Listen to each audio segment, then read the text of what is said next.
আল্লাহি বারাকাতুহু। বরকতময় রাত্রি আমাদের সম্মুখে আসছে বা আজকে যে আল্লাহ রাব্বুল আলামিনের রাসূল বলেছেন এটা হচ্ছে শাবান চাঁদ, পবিত্র শাবান চাঁদের ইবাদত, নফল ইবাদত সম্পর্কে রাসূল বলেছেন অত্যন্ত সওয়াব বা বরকতময় মাস। আল্লাহ নবী বলেছেন এই রাতকে যারা কেন্দ্র করে বা এই রাতকে যারা মানে বা এই রাতের গুরুত্ব দিয়েছে অনেক ফজিলত, যদিও নফল হয় তবু আল্লাহ রাব্বুল আলামিন রাসূল বলেছেন অনেক ফজিলত আছে। যেমন এই রাতে সমস্ত মানুষের ভাগ্য লিপিবদ্ধ করা হয়, আগামী সময়ের ভালো মন্দ এবং সময়ের ভালো মন্দ, হায়াত মত, রুজি রোজগার প্রভৃতি সব কিছু এই মাসে লিপিবদ্ধ করেন আল্লাহ তাআলা। এই জন্য মাসটাকে খুব গুরুত্ব দেওয়া হয়েছে। এই শবে বারাত থেকে শুরু করে আগামী শবে বারাত পর্যন্ত আল্লাহ রাব্বুল আলামিনের রাসূল বলেছেন যে এই মাসটি এত গুরুত্বপূর্ণ মাস, যেই মাসে খালি বরকতে পরিপূর্ণ করা, খালি মর্যাদাশীল রাত। এই রাত্রিতে আজকের দিনে যারা শবে বারাত শব্দের অর্থ হচ্ছে সম্মানে, রাত বারাত মানে ভাগ্য, ফার্সি শব্দ। শাবান শব্দ অর্থ হচ্ছে আলাহিদে করা, জুদা করার জন্য 1 নম্বর। 2 নম্বর হচ্ছে 8 নম্বর একটা মাসের নাম হচ্ছে শবে বারাত, এই শাবান চাঁদকে বলা হয়েছে। তাই শাবান শব্দ অর্থ হচ্ছে আলাদা করে দেওয়া। 2 নম্বর মানে হচ্ছে যে আপনার 8 নম্বর একটা আরবি মাসের নাম শাবান।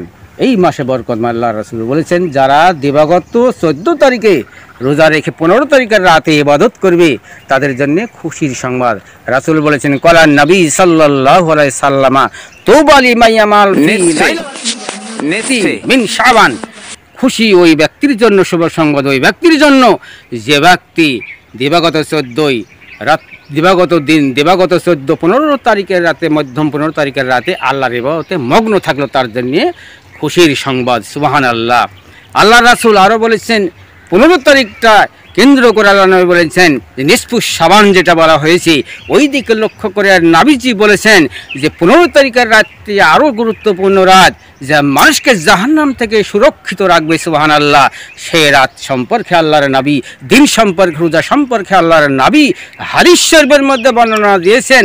রাসূল বলেছেন কলান নবী সাল্লাল্লাহু আলাইহি ওয়াসাল্লাম মান সামা ইয়াউমাল খামসি আশারা মিন শাবান, যারা এই 15 তারিখে শাবান চাঁদের 15 তারিখে রোজা রাখলো, নফল রোজা রাখলো, আল্লাহ তাআলার রাসূল বলেছেন তাদেরকে লা ইয়ামাসসুহু নারু আবাদান, কখনো তাকে জাহান্নামের আগুনে স্পর্শ করবে না, ছুবে না। সুবহানাল্লাহ। এই জন্যে সেই দিক দিয়ে আমরা লক্ষ্য রাখবো, যেটা সকল মুসলমানের জন্য খুব সুবিদিত রাত্রি।